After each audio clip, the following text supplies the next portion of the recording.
Salut gang, vidéo ici pour parler des concepts de liste de contrôle d'accès, donc module 4, dans le fond, de la dernière partie du CCNA 200-301. Euh, Pas très compliqué, je vais passer rapidement au travers des diapos puis faire une démo avec Packet Tracer pour qu'on puisse voir un peu comment ça marche. Prochaine vidéo qu'on va faire, ça va être vraiment sur la configuration, puis on va essayer de faire une espèce de tout en un. Donc, liste de contrôle d'accès, super simple. Premièrement, ben, c'est quoi le but d'une liste de contrôle d'accès? C'est de pouvoir contrôler le trafic, mais ça peut servir à plus que ça, là. Mais souvent, on va s'en servir pour dire, je regarde ma topologie dans Packet Tracer, je veux que les PC, disons TI, le PC TI puisse parler SSH à tous les équipements, disons, mais je veux pas que le PC des finances puisse le faire. Je veux que le PC TI puisse accéder à différents réseaux, mais je veux que le PC des finances, lui, puisse accéder au serveur de paye, mettons, parce qu'il travaille dans les finances, et ainsi de suite. Fait que je peux gérer qui peut parler à qui. Ça peut être une des justifications pour l'utilisation d'une liste de contrôle d'accès ou une ACL. Mais l'autre chose aussi, ça va être on peut l'utiliser pour contrôler le trafic, pour faire de l'équilibrage de charge avec NAT, puis d'autres protocoles plus avancés où est-ce qu'on veut pouvoir choisir qu'est-ce qui utilise le protocole ou pas, qu'est-ce qui passe au travers d'un réseau ou pas. On s'en sert à beaucoup d'endroits, pas juste pour contrôler ce que tu peux ou peux pas faire sur le réseau, genre permettre ou bloquer quelque chose. Ça va servir à plus que ça aussi. Mais à la base, c'est ce qu'on va faire. Fait que si j'ai mis des exemples un peu de ce que tu peux faire avec une ACL. Une ACL, OK, puis les commutateurs puis les routeurs sont un peu stupides, hein, je l'ai déjà dit plusieurs fois ça dans les cours. Fait une ACL, ça travaille juste au niveau de la couche 3 et ou 4, tout dépendamment du genre d'ACL. Si tu parles d'une ACL standard, donc nommée, qui est avec 0 à 100 ou 0 à 99 ou une ACL qu'on a nommée standard. Ça travaille juste au niveau de la couche 3 avec l'adresse source uniquement. Fait que les ACL standards, les listes d'accès vraiment ordinaires, ça va marcher juste par euh, adresse source. Fait que permettre, bloquer. Fait que c'est pas pertinent à n'importe quoi. Si je peux juste dire je permets une adresse IP ou je bloque une adresse IP source, ça me restreint un peu, hein. Je peux pas faire n'importe quoi. C'est pas comme dans Windows avec le pare-feu ou dans Linux où est-ce que je peux dire je veux permettre un PC de parler à un autre, je veux bloquer un PC de faire quelque chose avec un autre. Fait que ça serait plus une ACL étendue. Fait qu'une ACL étendue travaille au niveau de la couche 3 et 4. Fait qu'elle est capable de bloquer puis de travailler avec l'adresse IP source, destination, port source, port de destination. Donc TCP, UDP, port source, destination, adresse IP source et destination. Fait qu'un petit peu plus avancé, un peu plus poussé, mais les deux ont leur justification pour leur raison d'être. On va aller voir ça tantôt. Maintenant, une liste de contrôle d'accès, puis vous allez voir dans la partie configuration quand on va faire une autre vidéo, dans la prochaine vidéo en fait. Mais une liste de contrôle d'accès, ça peut être appliqué en entrée ou en sortie d'une interface. Pourquoi? Ben, je te donne un exemple vraiment typique, mais souvent, OK, la majorité du temps, on va l'appliquer à l'entrée. Pourquoi? Ben, on veut appliquer la liste de contrôle d'accès, dire je veux bloquer un PC ou permettre quelque chose avant que le paquet passe au travers du routeur ou du commutateur, puis qu'il y ait plein de calculs, puis de routage, puis des décisions d'une NAT ou des trucs compliqués de fait. Mais on veut pas faire que le routeur fasse tout le travail si il est pour bloquer le paquet. Fait que souvent, on l'applique en inbound, en entrée, mais il y a des raisons où est-ce qu'on voudrait appliquer un paquet ou une ACL en sortie de l'interface. Pourquoi? Exemple, tu fais du NAT. Tu fais du NAT, fait que tu veux appliquer après que le paquet soit NATé parce que ça va influencer la décision. Euh, Disons, tu veux bloquer ou permettre des trucs de revenir de l'Internet ou pas. Ou tu fais du NAT entre des réseaux pour cacher des adresses. Fait que NAT, ça peut être une raison pourquoi est-ce qu'on ferait euh, on appliquerait une liste de contrôle d'accès en sortie. Mais il y en a d'autres, là, on va en voir d'autres, là, mais ça, c'en est un exemple vraiment niaiseux qui pourrait être pertinent.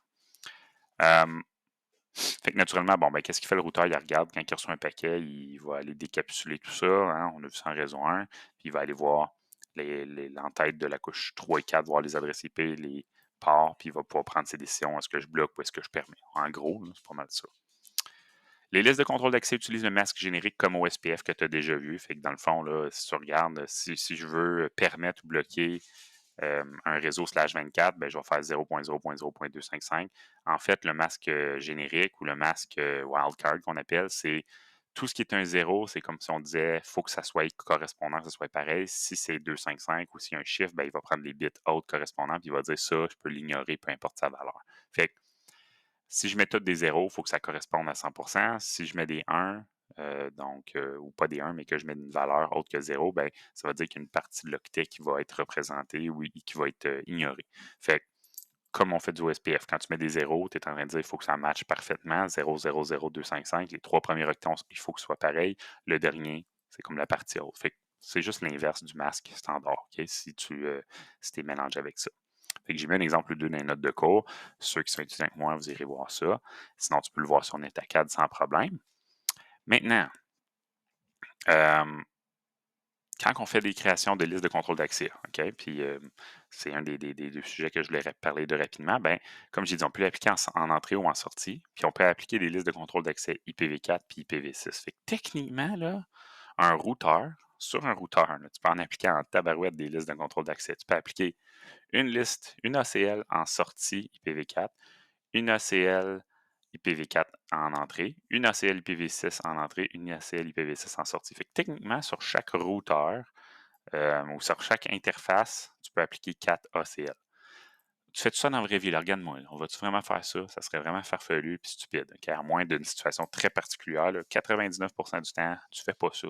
Tu en appliques une, des fois deux, parce que tu as du IPv6, mais j'ai jamais vu personne dans l'histoire de l'humanité faire moi, j'applique 4 ACL partout sur toutes mes interfaces. Tu veux vraiment ralentir ton routeur, tu veux vraiment tester les limites du routeur, des routeurs Cisco puis le faire exploser. OK? Non, c'est farfelu. Là, OK? Il y a une limite à tout. Là.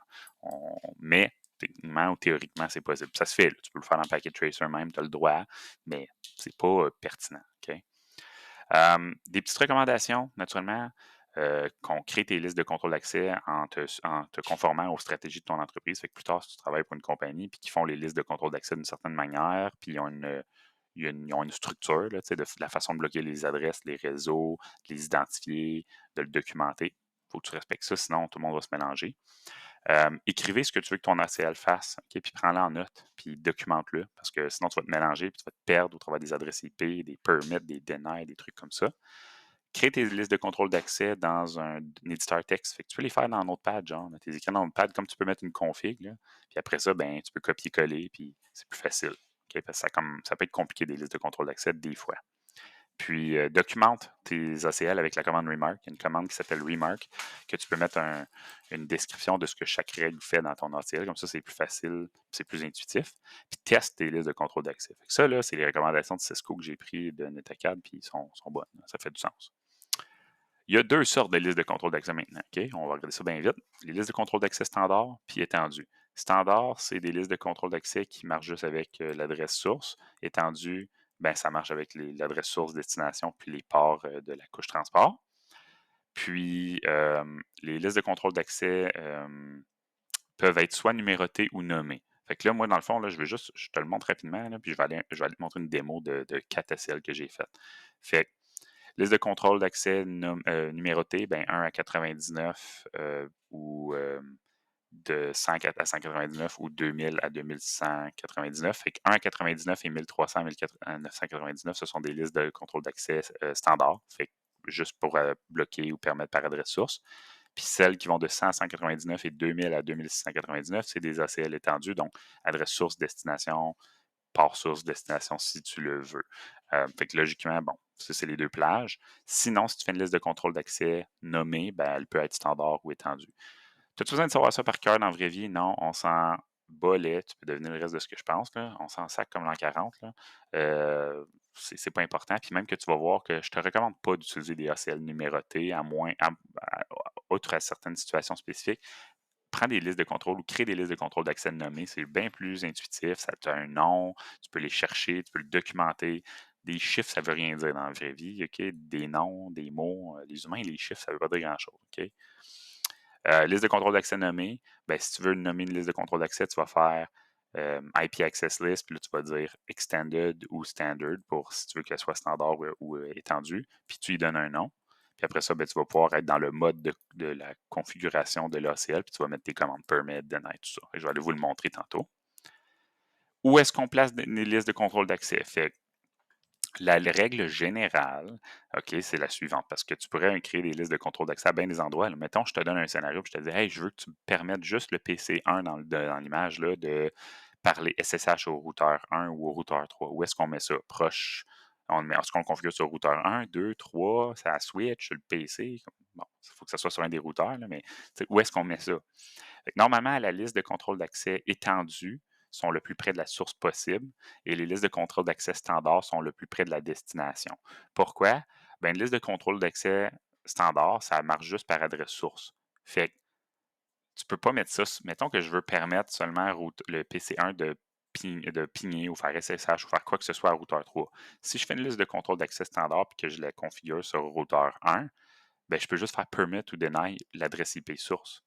Comment je vais faire pour faire ça? Ça ne marchera pas. Une liste de contrôle d'accès standard, là, c'est très contraignant. Tu fais ça quand tu veux faire de quoi de vraiment simple, comme justement permettre ou bloquer l'accès SSH. Fait que ce que moi je ferais, si je veux permettre ou bloquer l'accès SSH, tu peux configurer la liste de contrôle d'accès sur R3 puis l'appliquer sur l'interface virtuelle, le line VTY. Puis dans le fond, tu vas juste dire permit ou deny les adresses que tu veux. Comme ça marche bien. Fait que les listes de contrôle d'accès standard le plus près possible de la destination parce qu'on peut juste permettre par adresse source. Puis bon, c'est ça. Liste de contrôle d'accès étendue, on le met le plus près de la source. Pourquoi? C'est des règles compliquées. On peut permettre par port, par adresse source, destination. Fait qu'on devrait le mettre le plus près de la source pour que le paquet soit abandonné le plus rapidement pour pas qu'il y ait de gaspillage réseau. On peut dire ça de même. OK? Fait que si je veux permettre SSH pour PC1 vers le routeur 3, puis je fais une liste de contrôle d'accès étendue, je devrais la configurer sur routeur 1 sur l'interface G000 pour dire qu'est-ce que le PC1 peut faire ou pas, logiquement. OK?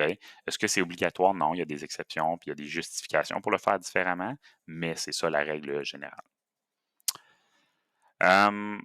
Ici, on justifie dans le fond, puis tu vas aller voir sur NetaCAD, là, on justifie pourquoi c'est mieux de placer les listes de contrôle d'accès comme ça, mais j'en ai déjà parlé un petit peu. Puis, j'ai fait une petite démo ici, mais on va la faire tantôt ensemble. Fait que là, laissons ça de côté, c'est bien beau la théorie, mais je vais te montrer un peu comment ça fonctionne. Fait que ce que j'ai fait, je ne ferai pas de configuration d'ACL vraiment en détail. Ici, on va faire une vidéo là-dessus en détail. Mais je vais te montrer show run. Je vais te montrer mes ACL que j'ai configurés. J'en ai configuré 4. On va juste agrandir ça, que ce soit un peu plus propre.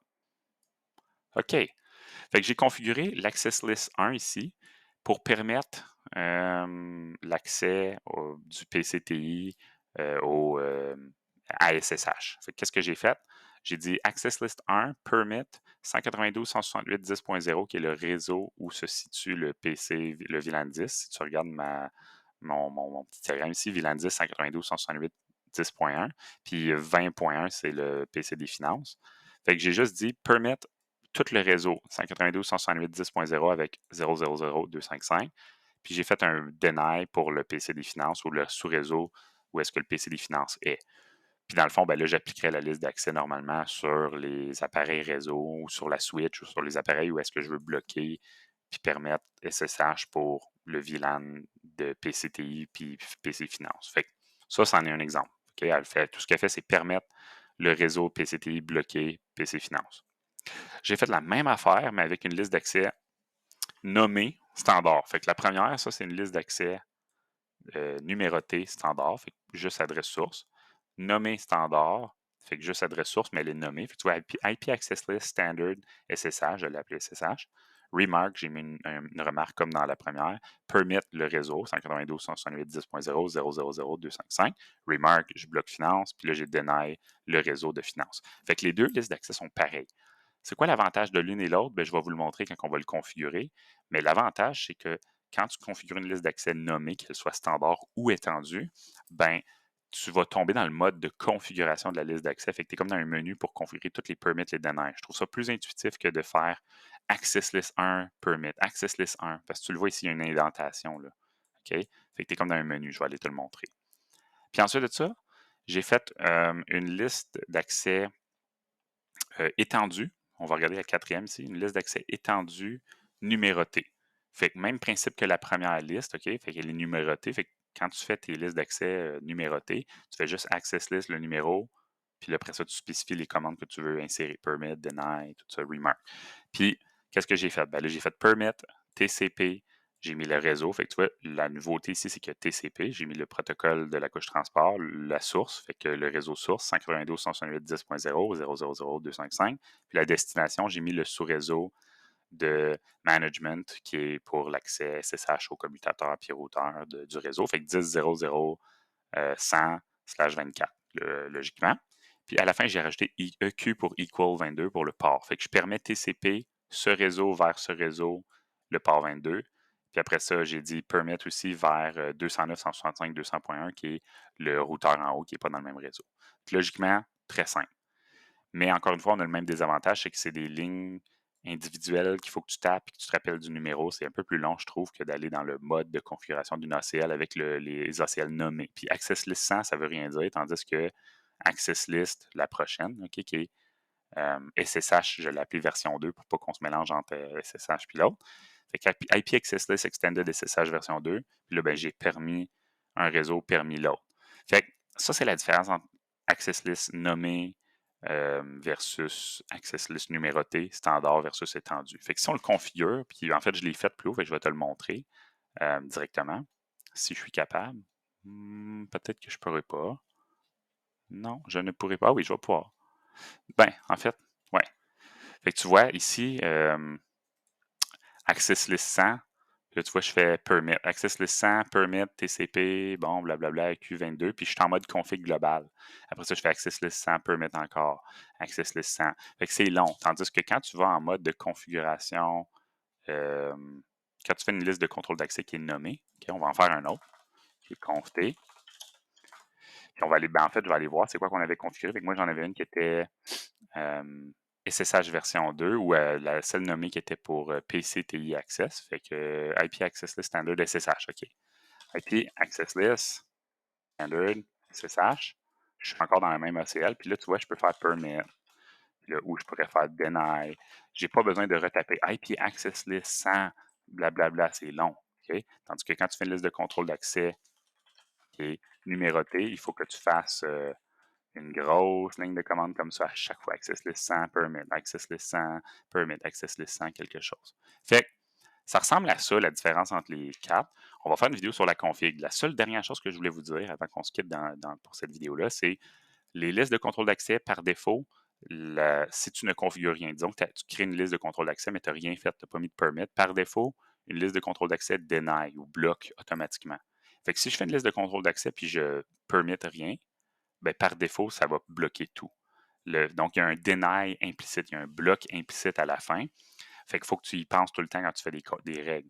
Fait que si tu fais permit une adresse, puis tu oublies de permit ou de permettre d'autres choses après, tout ce que tu veux, ben à la fin, il y a un deny implicite. Fait que si tu ne veux pas que le deny implicite qui bloque tout à la fin, là, ben, il faut que tu mettes peut-être permit any ou que tu mettes toutes les permits que tu veux, deny ce que tu veux. Fait que vous allez voir, quand on fait la config, ça peut avoir un rôle à jouer, puis ça peut avoir un impact sur le fonctionnement. Fait qu'on se retrouve dans une autre vidéo. Gang, laisse un commentaire s'il y a des trucs que je peux clarifier sur le fonctionnement d'une liste de contrôle d'accès, mais on va aller voir la config dans une prochaine vidéo. Salut!